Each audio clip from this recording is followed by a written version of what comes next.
Hello, my name is Emery Guyer. My topic is both people of color and religion as I studied the Moors.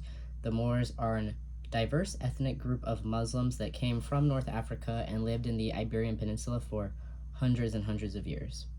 So I'm going to go over my four summaries and then I will go over my general things of what I learned from these assignments. My first summary is from Kathleen E. Kennedy, Moors and Moorishness in Late Medieval England.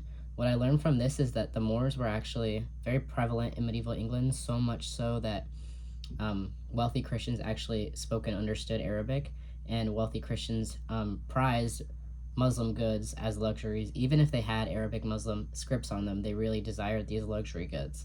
I thought that was very interesting to know that there were people of color and people of different religions in medieval England.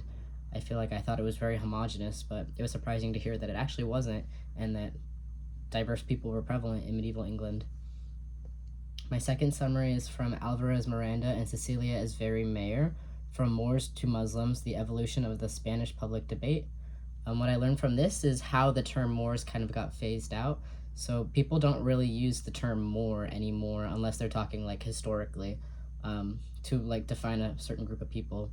The term Muslim is more common now, and this was because of the influences of the Iraq War. People focus a lot more on religion than the actual race and ethnicity of the people. I thought that was interesting to learn how the terminology changes over time.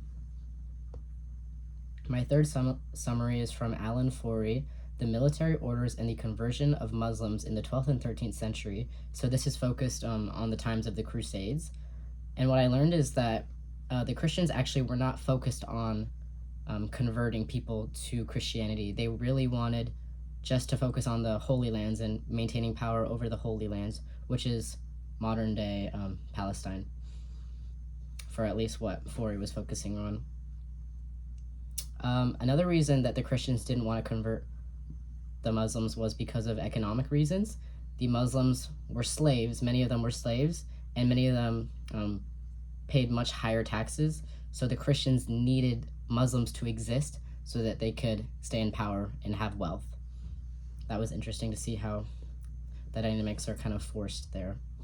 My fourth and final summary is from Luis Jimenez Amores, An Ethnomusicological Approach to Orientalism, the Music and Historical Studies of Moors and Christians in Spain. So what I learned from this is that, Orientalism is a theory from Edward Said that kind of shows how the West stereotypes non-Western cultures for powerful reasons, like if you other people, then you yourself maintain more power. And in this festival, Moors and Christians, or in Spanish, Moros y Cristianos, the festival is about a celebration where the Christians won a religious battle and then regained power. And the festival, of course, it promotes the Christians and it like diminishes the Moors. And it's very much based off of racial stereotypes, like the people performing actually wear like black clothing so they can appear black. And for the music, it's not based on Arabic music traditions at all. It uses the augmented second a lot to exoticize and other the Moors. I think it's very interesting. This tradition is still very prevalent today. The festival is still celebrated as like a national cultural tradition. And it's celebrated in Mexico as a way to like exert power over the indigenous people. So it's very interesting to see how people hold on to power and how that is exhibited. So those were my summaries. Moving on to what I learned from these engagement assignments. Oh, I'm at 4 minutes, but I'll just finish up soon here. I think the most important thing that I learned is that, like we learned in class, the people in power do write history, because I didn't really know much about the Moors, but they were a very powerful and influential group in Europe in the medieval ages. But because the Christians are in power now, or maintain power, we don't really learn a lot about that.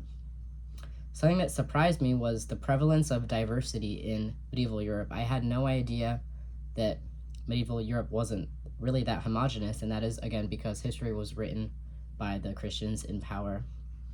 So how does this inform my musical practices and performances?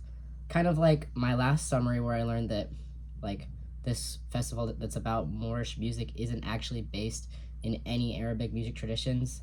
Maybe if I see a composer writing for a culture not their own, I could question, how is this affected by Orientalism? How is this exoticizing the culture? How is this othering? What stereotypes are being placed here? For future research, I would love to research Moorish music. I didn't research any Moorish music at all. I just learned about the people. That's all I have. Thank you.